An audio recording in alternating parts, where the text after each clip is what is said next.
गोपीजनवल्लभ गिरिवरधारी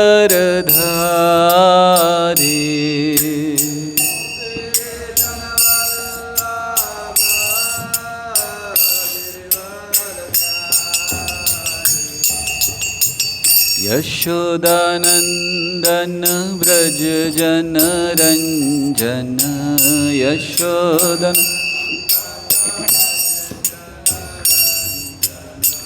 यशोदानंदन व्रज जन रंजन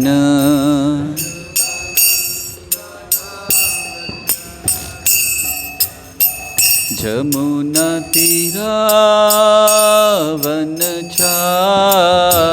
यमुना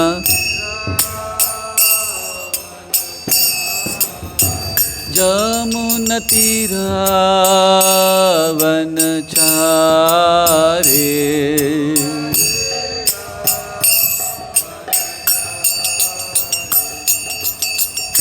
राधा माधव कुंज बिहारी जय राधा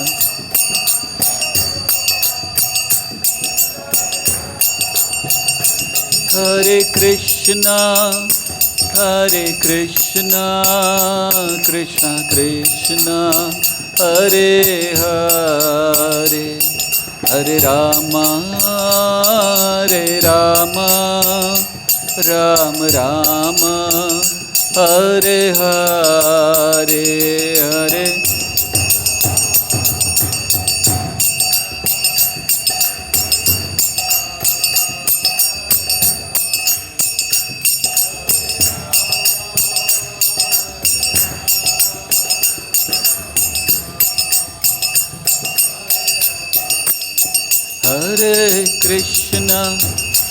हरे कृष्णा कृष्णा कृष्णा हरे हरे हरे रामा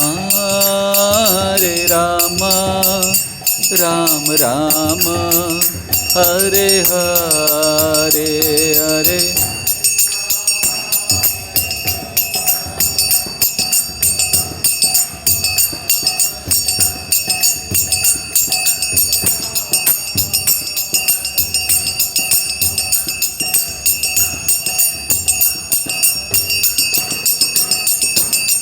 हरे Krishna Krishna Krishna Hare Hare Hare Ram Ram Hare Hare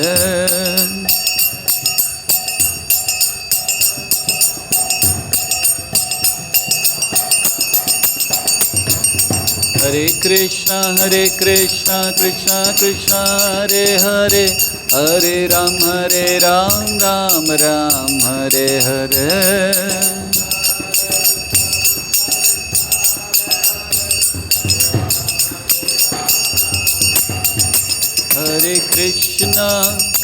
Hare Krishna Krishna Krishna Hare Hare Hare Ram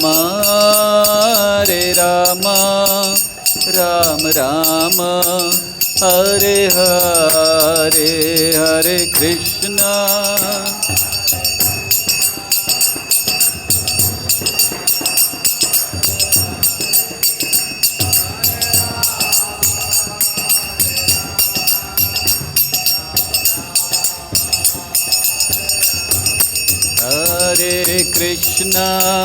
Hare Krishna Krishna Krishna Hare Hare Hare Rama Rama Rama Hare Hare Hare Krishna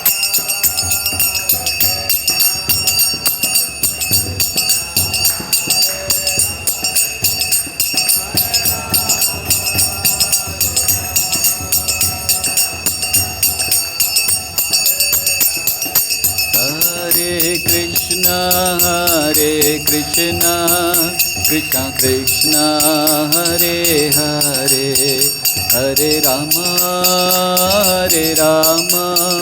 Rama Rama Hare Hare Hare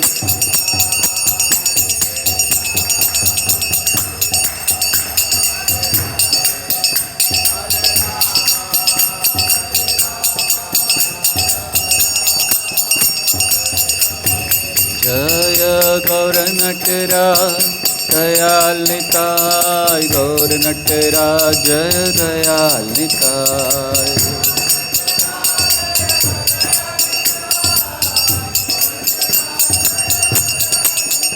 जय राधा गोविंद राधा गोविंद राधे।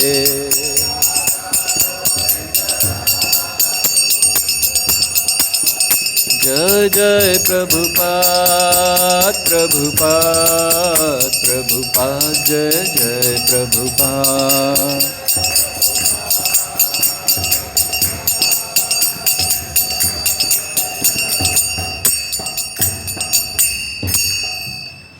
जय ओम विष्णुपाद परमहंस परिव्राजकाचार्य स्तोत्रषद श्री श्रीमद् अभय चरणारविंद भक्ति वेदांत स्वामी शिल प्रभुपाद की।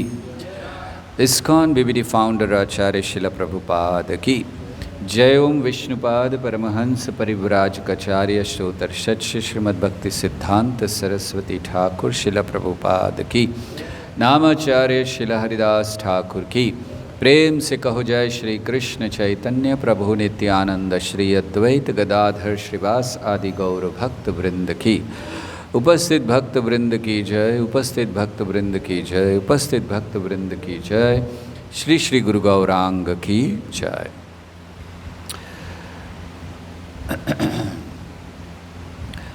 ओम अज्ञानतिमिरान्धस्य ज्ञानाञ्जनशलाकया चक्षुरुन्मिलितं येन तस्मै श्रीगुरवे नमः। श्रीचैतन्यमनोभीष्टं स्थापितं येन भूतले स्वयं रूपः कदा मह्यं ददाति स्वपदान्तिकं। वन्देऽहं श्रीगुरौ श्रीयुतापदकमलं श्रीगुरून् वैष्णवांश्च श्रीरूपं साग्रजातं सहगणा रघुनाथान्वितं तं सजीवं साद्वैतं सावधूतं परिजनसहितं कृष्णचैतन्यदेवं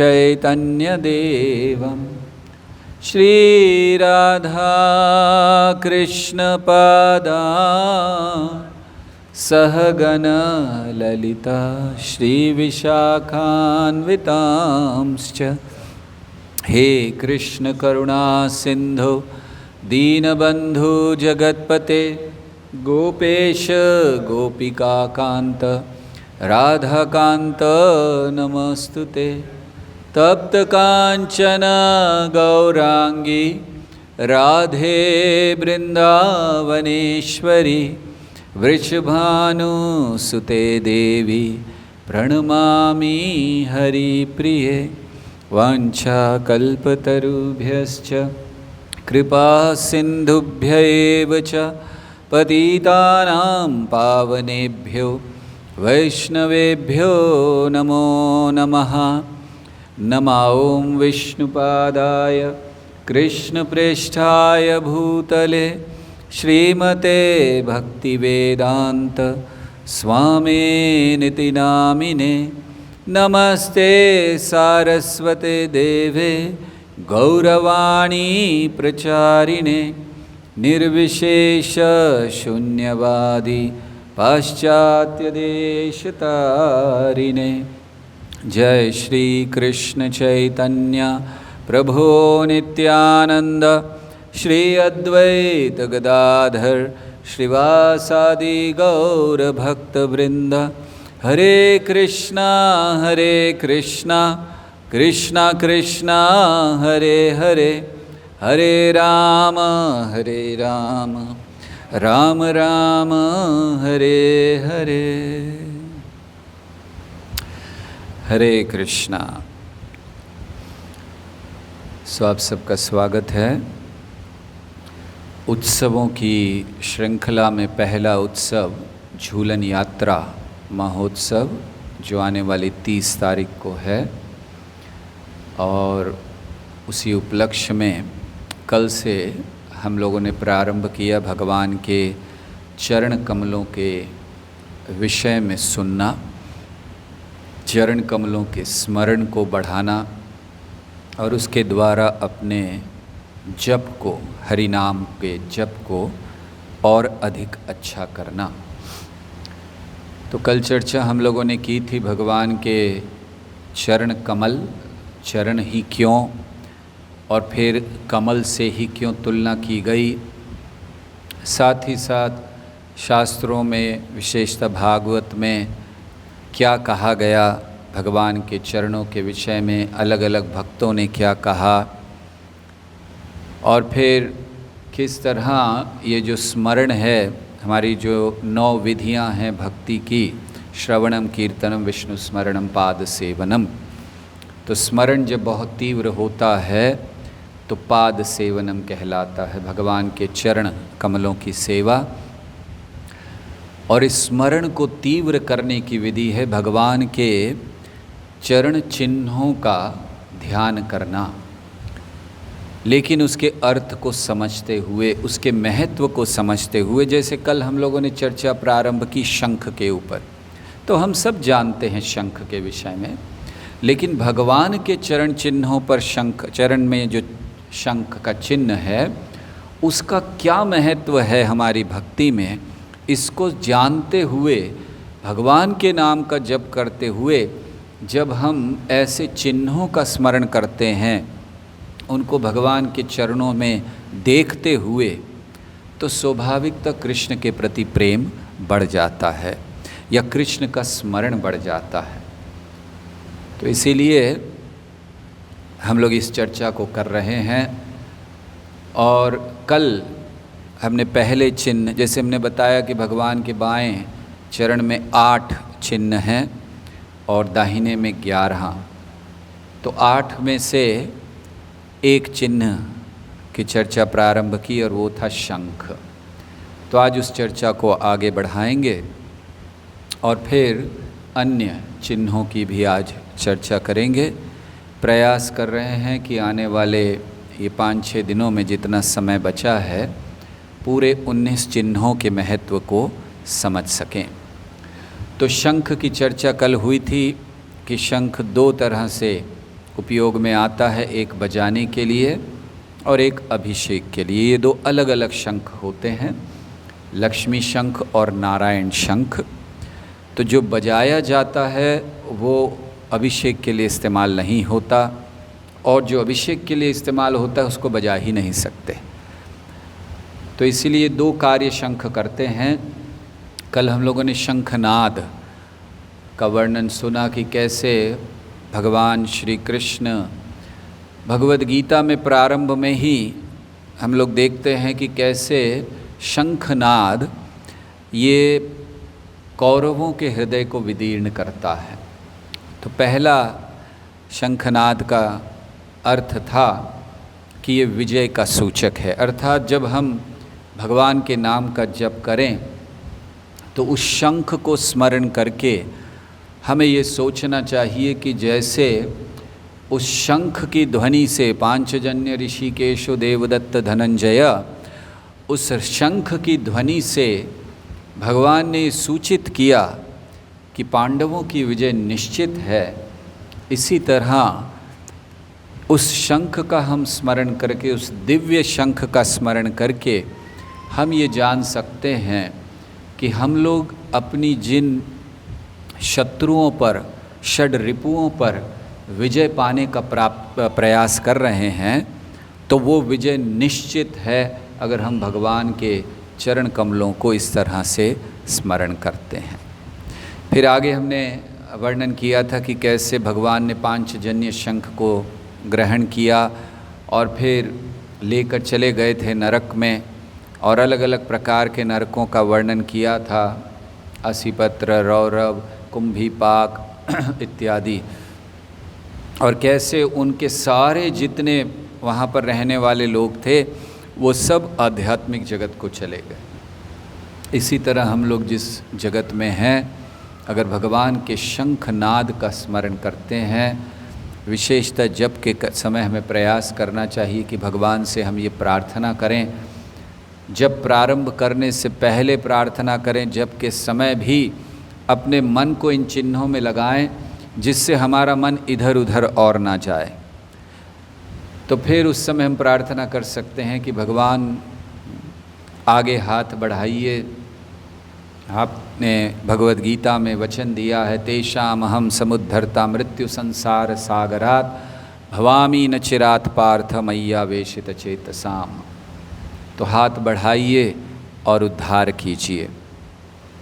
तो ऐसे शंख का नाद है। वैसे एक स्थान पर वर्णन किया गया है कि जब भगवान शंखनाद करते हैं तो जो असुरों की पत्नियां होती हैं, जो गर्भवती होती हैं, भगवान के शंखनाद से उनका जो गर्भ है वो गिर जाता है। और जो देवताओं की पत्नियां होती हैं उनको आशीर्वाद प्राप्त होते हैं भगवान की केवल शंख ध्वनि से। तो हमारे लिए महत्वपूर्ण है कि अगर हम शंख का स्मरण कर रहे हैं, प्रयास कर रहे हैं भगवान से कि वो हमें विजय दिलाएं, लेकिन अगर भाव आसुरी है, कार्य आसुरी हैं, तो फिर वही शंखनाद जो हमें उद्धार कर सकता है, वही शंखनाद हमारे ऊपर कोई प्रभाव नहीं करेगा आध्यात्मिक दृष्टि से। अर्थात अगर हमें भगवान की कृपा चाहिए तो हमें अपने जीवन को भी प्रामाणिकता से जीना होगा। हम आसुरी प्रवृत्ति से जीकर आसुरी कार्य करते हुए और फिर प्रयास करें कि भगवान के नाम का जप करेंगे तो सब कुछ लाभ होगा, नहीं। भगवान के नाम का लाभ तब होगा जब हम आचार्यों के बताए हुए मार्ग पर चलते हुए संघर्ष करेंगे। ये स्वाभाविक है कि हमारे अंदर इतनी भावनाएं हैं जिनको हम तुरंत समाप्त नहीं कर सकते, लेकिन कम से कम एक प्रामाणिक संघर्ष हो हमारा। तो वो संघर्ष नहीं है तो फिर कृष्ण की कृपा नहीं आ सकती। तो इसीलिए जैसे शंख की ध्वनि, ये हमने कल बताया था कि ये स्वागत करने के लिए भी होती है। तो जब हम भगवान के चरण चिन्हों के उस शंख का स्मरण करें तो भगवान को अपने हृदय में आमंत्रित करने के लिए उस शंख को बजाएं, जैसे शंख बजाया जाता है जब किसी का स्वागत करते हैं।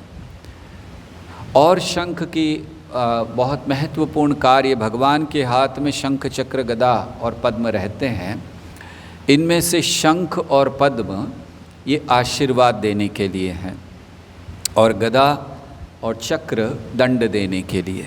जैसे ध्रुव महाराज के सामने जब भगवान प्रकट हुए, ध्रुव महाराज ने बड़ी कड़ी तपस्या कर ली भगवान को प्राप्त करने के लिए। 6 महीने में ही केवल भगवान उनके समक्ष आ गए। और जब वो भगवान को उन्होंने देखा तो उनके मुख से कोई आवाज़ नहीं, वो भाव विभोर हो गए, कुछ बोल नहीं पा रहे हैं। उन्हें कुछ नहीं समझ में आया क्या करना चाहिए, क्योंकि जिस चीज़ को पाने के लिए कड़ी तपस्या कर रहे थे वो सामने थी, श्री कृष्ण। तो ध्रुव महाराज भाव विभोर हो गए और उस समय भगवान श्री कृष्ण ने अपना शंख ध्रुव महाराज के मस्तक पर स्पर्श कराया और उस शंख के स्पर्श मात्र से ध्रुव महाराज को सारा आध्यात्मिक ज्ञान प्राप्त हो गया। उस समय तक ध्रुव महाराज की इच्छा थी कि मुझे बहुत बड़ा राज्य चाहिए, अपने पिता से, अपने पितामह से भी बड़ा राज्य, और इसको मैं प्राप्त कर कर रहूँगा। लेकिन जैसे ही भगवान के शंख का स्पर्श हुआ, ध्रुव महाराज सारी भौतिक धारणाओं को त्याग दिए और उन्होंने क्या कहा भगवान से? उन्होंने कहा, स्वामी कृतार्थोस्मि वरम न याचे, कि हे स्वामी, हे कृष्ण, मैं तो इतना कृतार्थ हो गया आपके दर्शन मात्र से, अब कोई वर नहीं चाहिए। यही ध्रुव महाराज बड़ी दृढ़ता से 6 महीने तपस्या कर रहे हैं वर प्राप्त करने के लिए, लेकिन जैसे ही शंख का स्पर्श होता है, स्वामी कृतार्थोस्मि वरम न याचे, मैं तो कांच के टुकड़े के लिए आया था आपके पास, लेकिन आपने रत्न दिया है। और इसी प्रकार हमें ध्यान करना चाहिए, जब हम भगवान का नाम लेते हैं तो हमें भी यही सोचना चाहिए कि ये क्या है। अहो दुःखम महादुःखम दुःखतरं यतः काचायं विस्मृतं रत्नं हरेर्नामेव केवलम। कि हम भी कांच के टुकड़े के लिए रत्न को भूल गए हैं। कौन सा रत्न? हरेर्नामेव केवलम। तो इसीलिए जैसे ही हमें प्रार्थना करनी चाहिए जप करते हुए भगवान से कि हे कृष्ण, जैसे ध्रुव महाराज ये समझ गए कि कांच का टुकड़ा क्या है और रत्न क्या है, मेरे भी मन में ये भावना आ जाए कि कांच का टुकड़ा क्या है और रत्न क्या है। और जैसे ध्रुव महाराज के हृदय से वो भावनाएं, वो प्रेम उमड़ आया, उनकी आँखों में अश्रु थे और वो प्रेम उनका उमड़ कर आया, ऐसे ही मेरे हृदय में आपके प्रति प्रेम स्थापित हो। ये ध्यान करते हुए हमें जप करना चाहिए। तो ये शंख नाद है, ये शंख का स्पर्श है। और अभिषेक भी शंख से किया जाता है। तो जब भगवान का हम लोग आरती करते हैं तो आरती में पहले गंध अर्पण होती है पृथ्वी की अगरबत्ती के रूप में, फिर अग्नि अर्पण होती है, और फिर जब अग्नि अर्पण हो गई उसके बाद जल अर्पण किया जाता है अग्नि को शांत करने के लिए। संसार दावा नललीढ लोका तृणाय कारुण्य घना घनत्वम। तो संसार में अग्नि लगी हुई है और जब करते समय हमें प्रार्थना करनी चाहिए भगवान से कि जिस तरह आरती के समय शंख में जल भरकर अर्पण किया जाता है, आपके चरण कमलों का शंख ये दिव्य रस से, दिव्य जल से भरा हुआ है।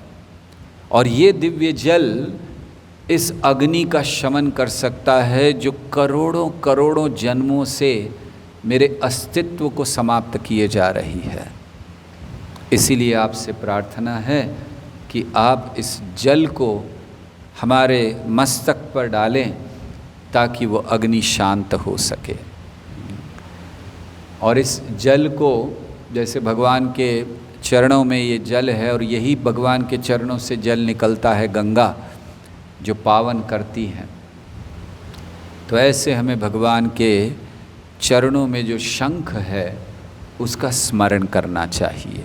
तो ये पहला चिन्ह है जिसके द्वारा हम भगवान के चरणों का स्मरण कर सकते हैं। मुकुंदमाला स्तोत्र में राजा कुलशेखर बहुत महत्वपूर्ण बात कहते हैं, हरि चरण स्मरण। हरि के जो चरण हैं, भगवान के जो चरण हैं, उनका स्मरण अमृतेना, वो एक अमृत के समान है। और तुल्यम न लभ्यते, ऐसा कुछ और चीज़ नहीं है जो उसकी तुलना कर सके, राजा कुलशेखर कहते हैं। तो और कुछ ऐसा प्राप्त नहीं हो सकता जो उसकी तुलना कर सके। इसीलिए स्मरण को बढ़ाना चाहिए। तो ये पहला चिन्ह है शंख का। दूसरा चिन्ह भगवान के चरणों में है और उसे अंबर कहते हैं या आकाश कहते हैं। ये दो ऐसे गोल बना हुआ है। अगर आप चरण चिन्ह देखें तो वो दो ऐसे गोलाकार आकृति में है, ऐसा गोला, तो वो आकाश है या अंबर कहा जाता है। तो ये अंबर क्या सूचक है, कैसे हम इसको स्मरण करके कृष्ण का स्मरण कर सकते हैं। आकाश में सारी वस्तुएं होती हैं। हम लोग जब आकाश देखते हैं बहुत सारी वस्तुएं हैं, लेकिन आकाश इनमें लिप्त नहीं होता। हवा भी आकाश में है, सूर्य प्रकाश भी आकाश में है, बादल भी आकाश में है, लेकिन आकाश इनसे परे है। हम ये नहीं कहते हैं कि बादल आकाश है, वायु आकाश है, सूर्य प्रकाश आकाश है। नहीं, ये सब आकाश में हैं, लेकिन आकाश इनसे परे है। इसी तरह कृष्ण सर्वत्र हैं, लेकिन वो पूर्ण रूप से अनासक्त हैं। जैसे भगवद गीता में कृष्ण कहते हैं, यो माम पश्यति सर्वत्र सर्वम च मयि पश्यति तस्याहम। वो कहते हैं कि यो माम पश्यति सर्वत्र, जो मुझे सर्वत्र देखता है, और सर्वम च मयि पश्यति, सबको मुझ में देखता है, उसके लिए मैं बहुत सुलभ हूँ और वो मेरे लिए, वो मुझे बहुत आसानी से प्राप्त कर सकता है।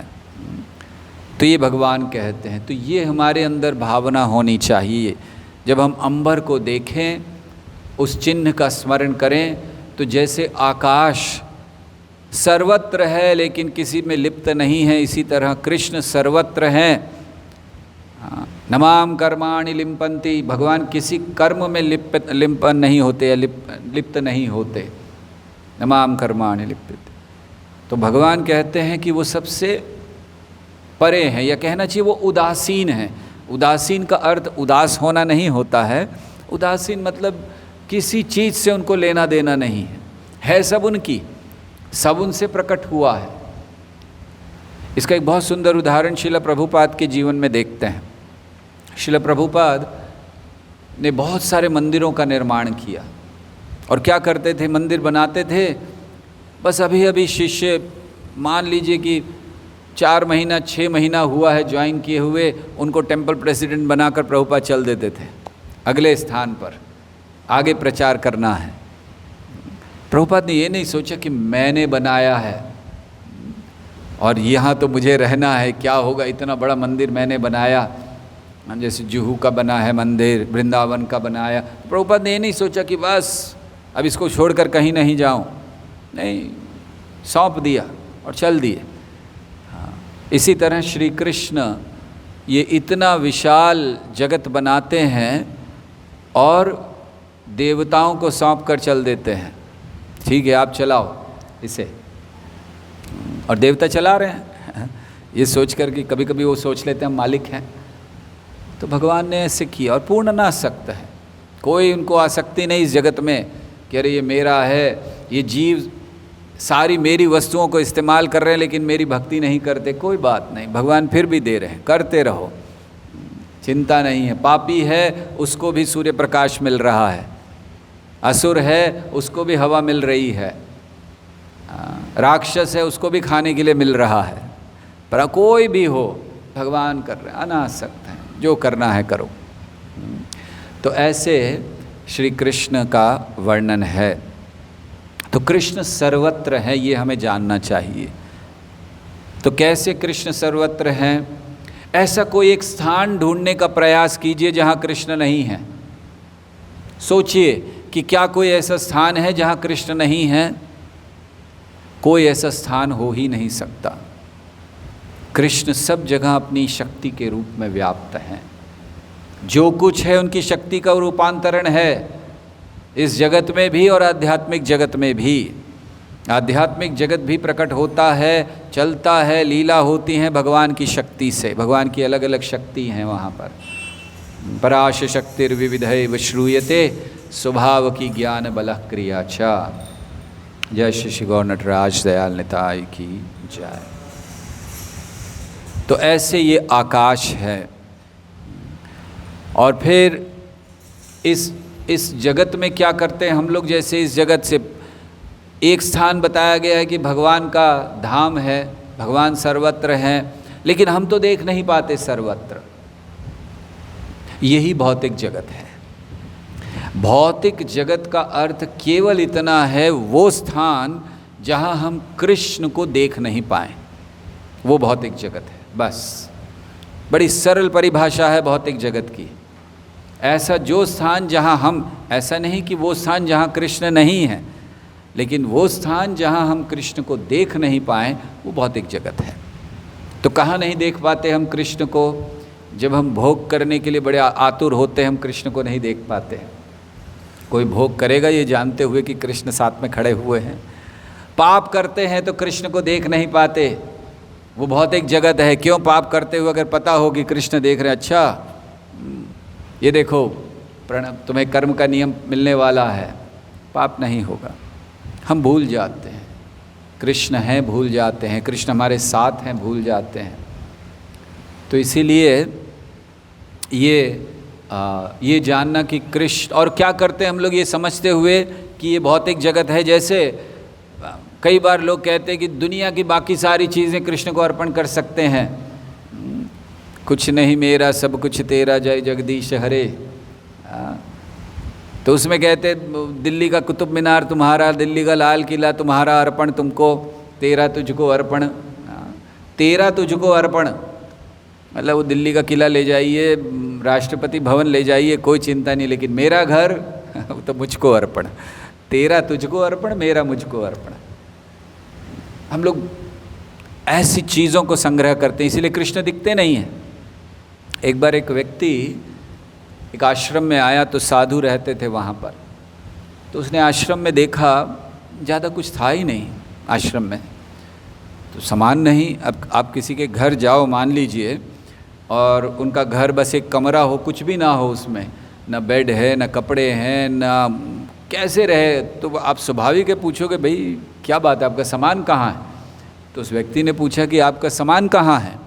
तो साधु ने उनसे पूछा जो आए थे अतिथि, आपका सामान कहाँ है। उसने कहा मैं तो अतिथि हूँ, मैं तो गेस्ट हूँ। तो स्वाभाविक है कि अगर आप कोई गेस्ट आता है, वो थोड़ी सारा अपना बेड और वो फ्रिज और वॉशिंग मशीन सारा उठा के लेकर आता है कि हाँ सब चलता है। तो थोड़ा सा जितना आवश्यक है 2 कपड़े लेकर आता है, क्योंकि उसको तो चले जाना है। तो उसने कहा मैं तो अतिथि हूँ। तो साधु ने कहा मैं भी अतिथि हूँ। ये भावना है इस जगत में रहने की, कि अतिथि हैं, थोड़े समय के लिए आए हैं, क्या करना है, काम समाप्त करो, बाहर निकलो। हम कई बार कहते हैं ये जगत शौचालय की तरह है, आना है, काम करना है, बाहर जाना है। अब उसको अब लोग शौचालय को बड़ा अच्छा बना रहे हैं, उसमें एसी लग रहा है, उसमें पता नहीं क्या क्या लग रहा है। क्यों, जीना यहाँ मरना यहाँ, इसके सिवा जाना कहाँ। तो शौचालय शौच के लिए है, करो और बाहर जाओ। ये भौतिक जगत कष्ट दुखालय, भगवान ने कह दिया भक्ति करो बाहर जाओ, यहाँ मत रहो। तो ऐसे यहाँ पर जब तक हम लोग रहते हैं आसक्तियाँ बनी रहती हैं, लेकिन आकाश को स्मरण करके हमें अनासक्त होने का प्रयास करना चाहिए। आकाश और एक बहुत महत्वपूर्ण चीज़ को दर्शाता है। जब हम आकाश देखते हैं तो आकाश खाली नहीं होता है, कभी उसमें बादल होते हैं, तारे होते हैं, चंद्रमा होते हैं, बादल में बहुत सारी चीज़ें होती हैं। इसी तरह एक भक्त का जीवन है कि उसे अपने जीवन में उन सारी चीज़ों को देखना चाहिए जो उसके संग में हैं। भगवान के भक्त, भक्ति का मार्ग, आचार्यों की कृपा, इस सब को देखना चाहिए। ये भक्ति में बहुत मदद करते हैं, अनासक्त होने के लिए मदद करते हैं। जब हम देखते हैं कि भक्त हैं हमारे साथ, भय निकल जाता है। नहीं तो हमारी आसक्ति क्यों बनी रहती है, भय के कारण, कैसे छोड़ दें इसको, क्या होगा। लेकिन अगर पता है कि कोई है संभालने के लिए तो हम छोड़ सकते हैं। जैसे कई बार एक खेल खेला जाता है, वो खेल ऐसा होता है कि आपके पीछे कोई खड़ा है और आपको आंख बंद करके बस गिरना है, ये विश्वास करके कि वो आपको पकड़ लेगा। हाँ, बहुत बार लोग नहीं गिर पाते हैं क्योंकि डर लगता है, अरे पीछे से कहीं चला गया या नहीं पकड़ा तो क्या होगा, सीधे नीचे गिरेंगे। मतलब उसका नियम ऐसा होता है पीछे पूरा गिरना है, ऐसा नहीं कि हाथ लगाते हुए कहीं थोड़ा गिरे कि है कि नहीं है। तो लोग नहीं गिर पाते हैं। क्यों? क्योंकि दिख नहीं रहा वो सामने है नहीं है, क्या होगा, गिर गए तो क्या होगा। लेकिन जब दिखे, समझिए सामने कोई ऐसे दोनों हाथ फैलाकर खड़ा हुआ है तो हम आराम से गिर जाएंगे। हाँ ठीक है, विश्वास है। इसी तरह हमें अपने जीवन में आसपास देखना चाहिए। भक्त हैं, भक्ति है, आचार्यों की कृपा है, भगवान जगन्नाथ हैं दोनों हाथ फैलाए हुए हमें पकड़ने के लिए, बस हमें गिरना है। हम इस भौतिक जगत में गिरें या कृष्ण के चरणों में गिरें, ये चुनाव हमारा है। भौतिक जगत में तो गिरे हुए हैं, अब कृष्ण के चरणों में गिरना है। अर्थात जैसे कृष्ण के चरणों में गिरकर समर्पण करके अब उनसे याचना करनी है कि अब यहाँ नहीं रहना, ले चलिए यहाँ से। ये भावना नहीं आती। मान लीजिए कोई जेल में है और जब जेल में कष्ट होता है और आप उससे मिलने जाओ, वो प्रार्थना करता है मुझे यहाँ से बाहर निकालो ना। आप लोग गए हैं कभी जेल में? मतलब प्रचार के लिए हम गए थे, प्रचार के लिए। तो वो ऑर्गेनाइज़ किया गया प्रवचन, सारे वो बैठे थे, ऑफिसर्स बैठे थे, जेलर वेलर सब बैठे थे, लेक्चर हो गया। तो हमने पूछा किसी का कोई प्रश्न, तो कुछ कोई नहीं, क्योंकि सब ऑफिसर बैठे। एक आदमी कुछ ने पूछ लिया। उसके बाद प्रसाद वितरण कर रहे थे हम लोग। तो उस समय थोड़ी सी इन लोग को छूट मिली कि ये लोग आकर हमसे बात कर सके, नहीं तो बड़े नियम थे, वो पास नहीं आ सकते थे। तो यही आकर हर कोई कह रहा था। किसी ने हमसे कहा कि मैं आपको एक चिट्ठी देता हूँ, जरा आप बाहर जाल के डाल दीजिएगा, क्योंकि वो भेजते हैं वहाँ से तो सारी चिट्ठियाँ पढ़ी जाती हैं, बिना पढ़े भेजा नहीं जाता, जेल से बाहर कुछ जा नहीं सकता।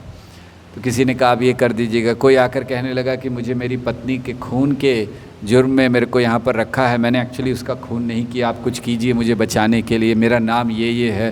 अब हम सोच रहे ये लेकिन हमें ये समझ में आया उस समय कि जब व्यक्ति कष्ट में जेल में होता है और कष्टों को पहचान लेता है, तो जो भी उसको दिखता है कि ये बाहर निकाल सकता है, उससे प्रार्थना करता है। और हमें देखना चाहिए कि केवल हरि नाम, भगवान और भगवान का नाम जो हमें आचार्यों के द्वारा प्रदान किया गया है, इस जगत से, इस जेल से बाहर निकाल सकता है। तो हमें चरणों में गिरना है और प्रार्थना करनी है, भगवान बस अब निकालो, बहुत हो गया, यहाँ से निकालो। ये हमारे मन में ही नहीं आता। हम भक्त भी हो जाते, प्रचारक हो जाते, तो हम ये भगवान से प्रार्थना जरूर करते, भगवान मैं अच्छा प्रचार करूं, भगवान मैं ये करूं, लेकिन ये प्रार्थना नहीं करते भगवान निकालो। क्यों? अरे अभी तो चल रहा है, भगवान अच्छा प्रचारक हूं, जब थोड़ा सा तकलीफ होगी तब निकालना अभी नहीं, अभी तो युवावस्था में हूं, सब हो रहा है।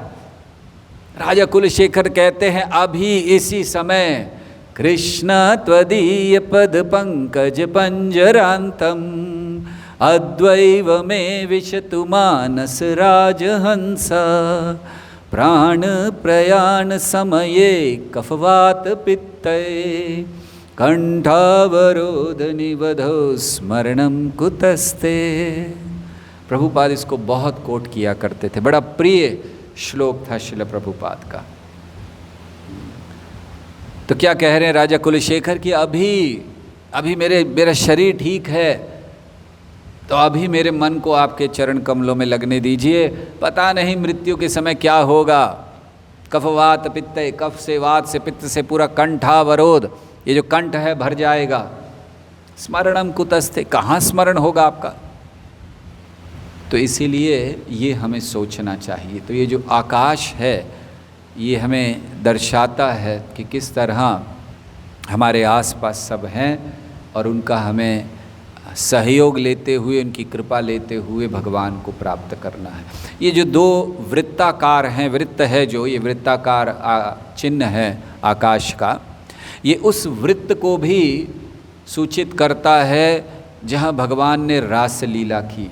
तो जब भगवान रासलीला कर रहे थे तो वृत्त में थे, और हर एक गोपी एक कृष्ण, एक गोपी और एक कृष्ण, और हर गोपी ये सोच रही थी कि कृष्ण मेरे साथ हैं। भगवान ने आनंद दिया। और साथ ही साथ जब भगवान ग्वाल बालों के साथ बैठते हैं दोपहर के समय, भोग लगता है भगवान को भोजन के लिए, तो उस समय भी वृत्त में बैठा जाता है। और हर एक जो ग्वाल बाल है उसके सामने एक कृष्ण होते हैं, और वो अपने घर से लाई हुई वस्तु को निकालते हैं, कहते ये मेरी माँ ने आपके लिए भेजा। और वो केवल अपने कृष्ण को खिला रहा है, ये नहीं देख रहा कि पास में बैठे हुए बालक के भी सामने कृष्ण हैं और उसके पास में भी बैठे बालक के सामने कृष्ण हैं। लेकिन वो इतना मग्न है अपने कृष्ण की सेवा के लिए कि वो अन्य को देख नहीं पाता। और सारे बालक इस तरह से भगवान को भोग लगाते हैं। और इसीलिए हमारे मंदिरों में दोपहर 12 बजे राजभोग लगता है। कारण ये है कि उस समय आध्यात्मिक जगत में श्री कृष्ण ग्वाल बालों से एक्चुअल राजभोग स्वीकार कर रहे हैं। हमारा तो राजभोग क्या होता है चपाती सब्जी दाल राइस, और क्या होगा, वही लगता है हर दूसरे तीसरे दिन वही सब्जी। वहाँ जो राजभोग होता है, अब सोचिए असंख्य बालक हैं और वो सब अपने अपने घर से, अपने लिए नहीं, उनकी माता जब उनको देती हैं तो ये नहीं कहती है कि ये तुम्हारे लिए है, थोड़ा सा कृष्ण को दे देना, बोले कृष्ण के लिए है, वो यही कहकर देती है, मतलब बचे तो तुम खा लेना, नहीं तो ये कृष्ण के लिए है।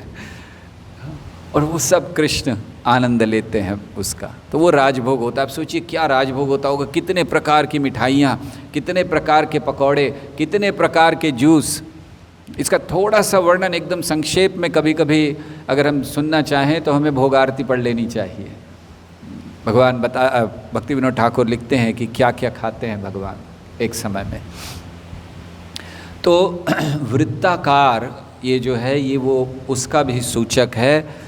और इस वृत्त से हमें क्या प्रार्थना करनी चाहिए जब करते समय, तो एक प्रार्थना हमें आकाश का स्मरण करते हुए अनासक्त होने की करनी चाहिए कि हे कृष्ण, मैं जप कर रहा हूँ लेकिन बहुत आसक्त हूँ, रुचि नहीं आ रही है, इसीलिए इस अनासक्ति को प्रकट कराइए। और दूसरा उस वृत्त को स्मरण करते हुए कि जैसे श्री कृष्ण उस वृत्त में बैठते हैं ऐसे ही ये वृत्त हमारे हृदय का सूचक है।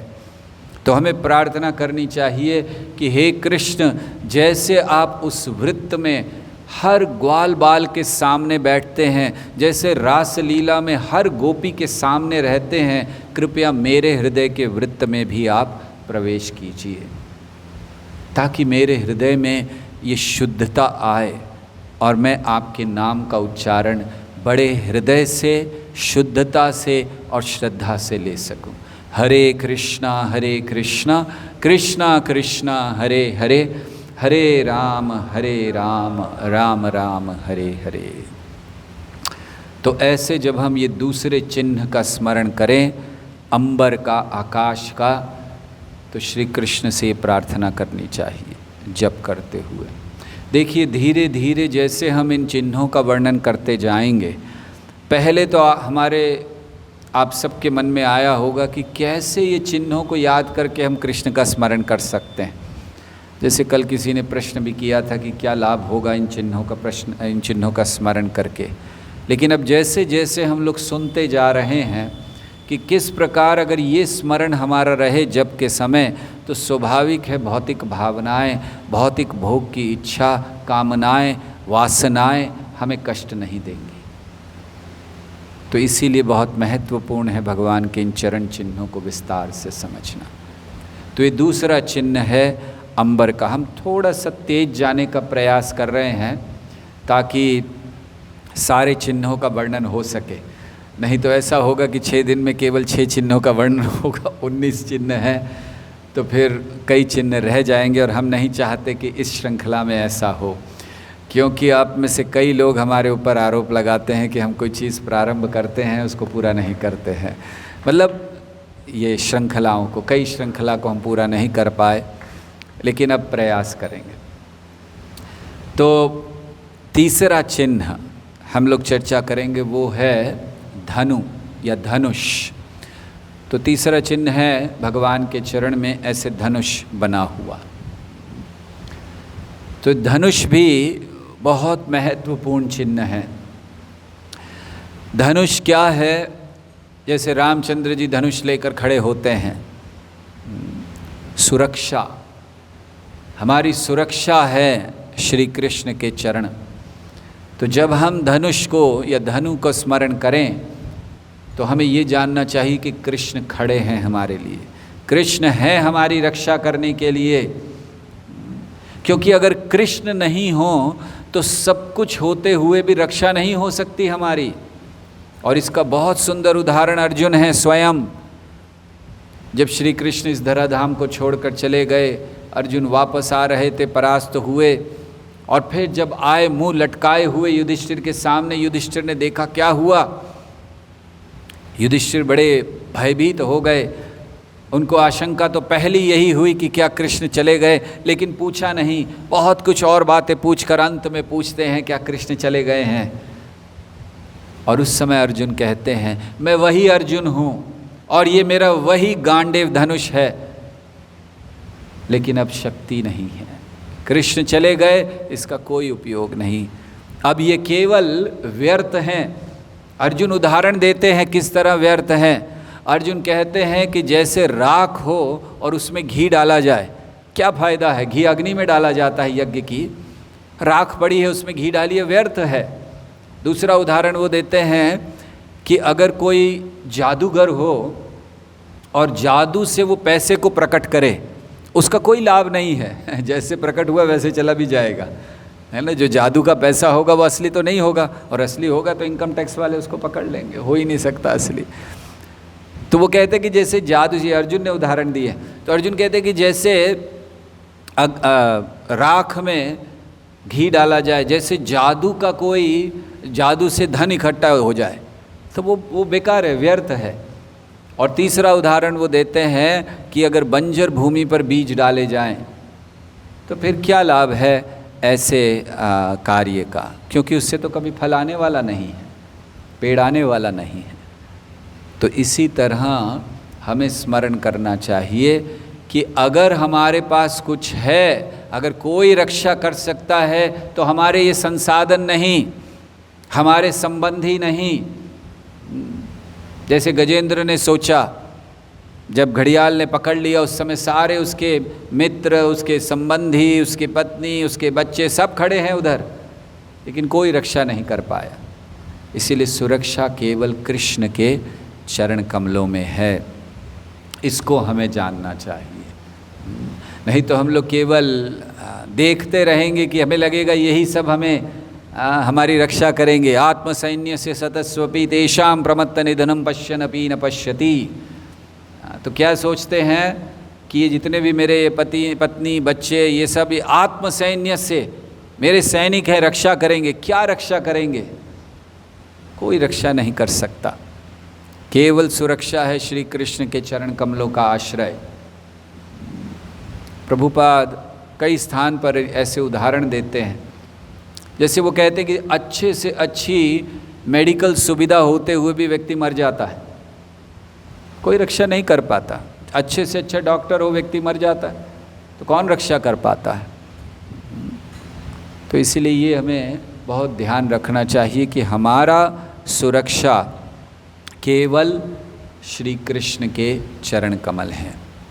तो जब धनुष की बात आती है तो धनुष का अर्थ होता है, धनुष टारगेट, यानी अर्थात एक उद्देश्य, एक लक्ष्य होता है जिस पर धनुष का बाण चलता है। वैसे धनुष बाण जो है, ये धनुष हमें बहुत सी चीज़ें सिखलाता है। धनुष चलाना सीखना हो तो सबसे पहले व्यक्ति को जीवन में डिसिप्लिन लाना चाहिए, नियमबद्धता, शिष्टता, नहीं तो हो नहीं सकता। आप सोचिए कि एक दिन उठकर ऐसे ही उठाएंगे और धनुष चलाना शुरू कर देंगे, कुछ नहीं होगा। तो डिसिप्लिन चाहिए। दूसरा फोकस, फोकस को हिंदी में क्या कहते हैं? हाँ, ओके, ध्यान, एकाग्रता, एकाग्रता चाहिए, फोकस होना चाहिए, नहीं तो हो नहीं सकता। और तीसरा परसिस्टेंस, लगे रहना चाहिए, कभी छोड़ना नहीं कि अब नहीं हो सकता, छोड़ दीजिए। तो धीरे धीरे ये हम लोग धनुष से सीखते हैं। इसी तरह भगवान के चरण कमलों में जो धनुष है वो हमें सिखलाता है कि अगर हमारे जीवन में हम नियम का पालन करें जो शास्त्र में दिए गए हैं, अगर हमारा फोकस बहुत क्लियर हो कृष्ण के चरण कमल और कुछ नहीं, एके ह कुरु नंदनः, अगर हमारा फोकस बहुत क्लियर है, एकाग्रता है उस पर, और हम निराश नहीं होते, निराशा नहीं है ना कि ठीक है आज नहीं कल, कल नहीं परसों हो जाएगा, कृष्ण मिलेंगे, तो धनुष हमें ये सिखलाता है। जो भगवान के भक्त नहीं होते हैं वो भगवान के चरणों की ओर कभी नहीं आते। क्यों? उनका लक्ष्य कुछ और है। लेकिन भगवान के जो भक्त होते हैं उनका लक्ष्य श्री कृष्ण के चरण कमल हैं, उसको छोड़कर वो कभी जाते नहीं हैं वहाँ से। तो इसीलिए ये लक्ष्य की प्राप्ति हमें करनी चाहिए। तो ये जीवन का उद्देश्य है कि हमारा लक्ष्य क्या हो। श्री कृष्ण के चरण कमल हमारे लक्ष्य होने चाहिए। तो इस तरह से जब हमारा उद्देश्य, हमारा एकाग्रता हो जाएगी कृष्ण के चरण कमल में, तब हम बड़ी अच्छी तरह से कृष्ण को प्राप्त कर सकेंगे। द्रोणाचार्य ने अपने सभी शिष्यों को कहा, वहाँ पर वो पक्षी रखा हुआ है और उस पक्षी की आँख में तीर मारना है, तो आओ। तो सब लोग आए, पूछा क्या दिख रहा है? तो उन्होंने कहा मुझे पेड़ दिख रहा है, पत्ते दिख रहे हैं। वो बोल रहे थे, द्रोणाचार्य ने ठीक है जाओ, वापस जाओ, चलाओ ही मत। अच्छा तुम्हें क्या दिख रहा है? मुझे ये दिख रहा है, वो दिख रहा है, ठीक है जाओ। अर्जुन से पूछा क्या दिख रहा है? अर्जुन ने कहा मुझे केवल आँख दिखाई दे रही है। और कुछ दिखाई दे रहा है? नहीं, केवल आँख दिखाई दे रही है। द्रोणाचार्य ने कहा पास। उसी से वो संतुष्ट हो गए। कोई अर्जुन ने मारा वो अलग बात है, लेकिन वो संतुष्ट हो गए। तो इसी तरह हमारा फोकस लाइफ में क्या है? हम कृष्ण को भी देख लेते हैं भक्त के रूप में, और फिर जैसे बाकी लोग वृक्ष भी देख रहे थे, आकाश भी देख रहे थे, पक्षी भी देख रहे थे, अन्य, ऐसे ही हम हैं। हम जानते हैं कि हमें कृष्ण के चरण कमल प्राप्त करने हैं, अर्थात वो सब जो तीर चलाने आए थे वो जानते थे कि हमें पक्षी की आँख में तीर चलाना है, लेकिन वो अन्य चीज़ों को भी देख रहे थे। इसी तरह हमारी भक्ति चल रही है कि हम जानते हैं कृष्ण को प्राप्त करना है चरण कमलों को, लेकिन हम अन्य चीज़ों की ओर भी अपना ध्यान एकाग्र कर रहे हैं। और इसीलिए इस धनु को देखते हुए हमें श्री कृष्ण से प्रार्थना करनी चाहिए कि हे श्री कृष्ण, मुझे बहुत सी और चीज़ें इस समय दिखाई दे रही हैं, मैं देखना नहीं चाहता, मैं केवल ध्यान एकाग्र करना चाहता हूँ आपके चरण कमलों पर, जैसे अर्जुन ने किया उस पक्षी की आँख पर। तो मदद कीजिए, सहायता कीजिए, आपकी कृपा से ये संभव है, और इसीलिए मेरा मन आप में लगे। तो ये धनु का महत्व है। तो जैसे धनुष पर तीर लगाया जाता है और लक्ष्य को भेदा जाता है, तो हमारे भक्ति के जीवन में धनुष क्या है, बाण क्या है और लक्ष्य क्या है? हमारे भक्ति के जीवन में धनुष है हरे कृष्ण महामंत्र। क्योंकि हम लोग महामंत्र जप कर रहे हैं, तो हमारा लक्ष्य श्री कृष्ण के चरण कमल हैं। धनुष है हरे कृष्ण महामंत्र, और उस पर तीर है जीव का, अर्थात हमारा, हम। तो हमें ये प्रार्थना करनी चाहिए भगवान श्री कृष्ण से कि हे कृष्ण, जैसे अर्जुन ने उस धनुष पर तीर लगाकर सीधे उस पक्षी की आँख में मारा था, तो हे कृष्ण, इस हरि नाम के धनुष के द्वारा मुझे ऐसा आश्रय मिले कि ये तीर चले और सीधा आपके चरण कमलों में आश्रय ले। ये धनुष का महत्व है।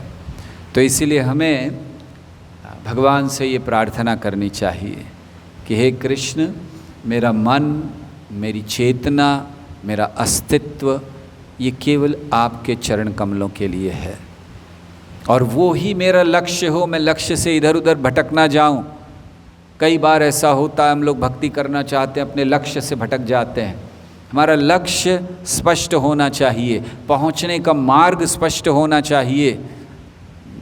अगर ये दो चीज़ें स्पष्ट हैं कि अगर हम जहाँ जा रहे हैं वो उद्देश्य स्पष्ट है, विश्वास है हमें कृष्ण के चरण कमल, और उसको उस तक पहुँचने का मार्ग भक्ति, इस पर पूरा विश्वास है, तो हम जो भी करते हैं वो शुद्ध भक्ति है।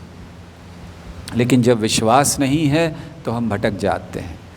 शुद्ध भक्ति के नाम पर हम अन्य चीज़ों को करते हैं। तो इसीलिए बहुत आवश्यक है कि ये जो चरण कमल भगवान का स्मरण करें, और उसके द्वारा जो अग्नि लगी हुई है, भगवान की भक्ति के लक्षण क्या हैं? क्लेशाग्नि शुभदा मोक्षा लघुता कृत्सु दुर्लभा सांद्रानंद विशेषात्मा श्री कृष्णाकर्षणी च सा। तो ये लक्षण हैं भगवान की भक्ति के। और क्या लक्षण है? अंतिम लक्षण श्री कृष्ण आकर्षणी, भक्ति वो है जो श्री कृष्ण को आकर्षित करती है।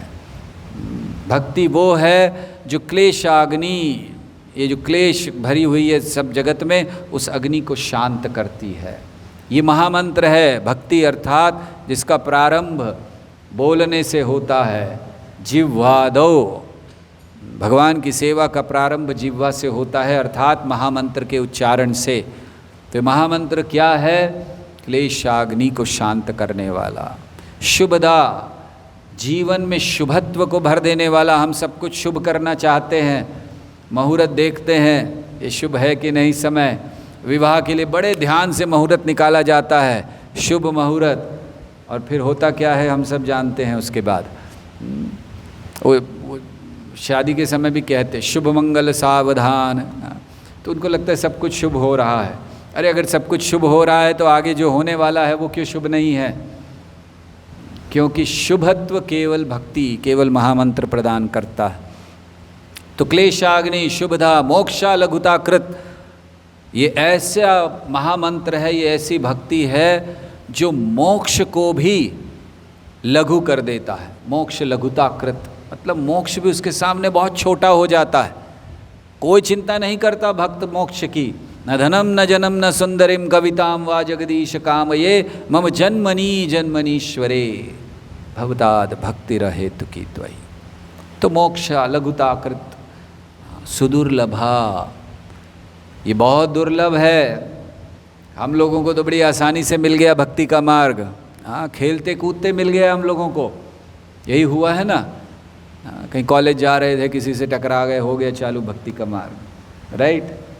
या फिर कहीं ऐसे घूमते घामते चले आए मंदिर में, हो गया भक्ति का मार्ग शुरू। प्रसाद खाने के लिए आ गए, हाँ कहीं था नहीं खाने के लिए तो प्रसाद के लिए आ गए। कौन जाए कैंटीन में, बोर हो गए खा खा के, चलो प्रसाद खाएं, शुरू हो गया भक्ति का मार्ग। तो हम लोगों को ये जो सुदुर्लभा है, ये हंसते खेलते मिल गया है, इसलिए इसका मूल्य नहीं पता। और इसीलिए हम लोग भक्ति में केवल हंसते खेलते ही कर रहे हैं गंभीरता नहीं आ रही है। तो मोक्ष लघुताकृत सुदुर्लभा सांद्रानंद विशेषात्मा श्री कृष्णाकर्षणी, बहुत गाढ़ा आनंद है इसमें, और ऐसा है जो श्री कृष्ण को आकर्षित करता है। तो ऐसे नाम में, ऐसे नाम के लिए हम लोग प्रार्थना कर रहे हैं भगवान से कि उस नाम में रुचि आए, और इन चिन्हों का स्मरण करके, जैसे आकाश का, धनु का, शंख का हम लोग अभी वर्णन कर चुके हैं, इनका स्मरण करके भगवान से प्रार्थना कर रहे हैं कि इन चिन्हों के द्वारा हम स्मरण करें उनका, आपके चरण कमलों का, और फिर आपके चरण कमलों से आपके रूप का स्मरण हो। आपके रूप के स्मरण से इस भौतिक जगत में रहते हुए भी हम पूर्ण आनंद का अनुभव कर सकें। हरे कृष्णा कृष्ण कृष्ण हरे हरे, हरे राम राम राम हरे हरे।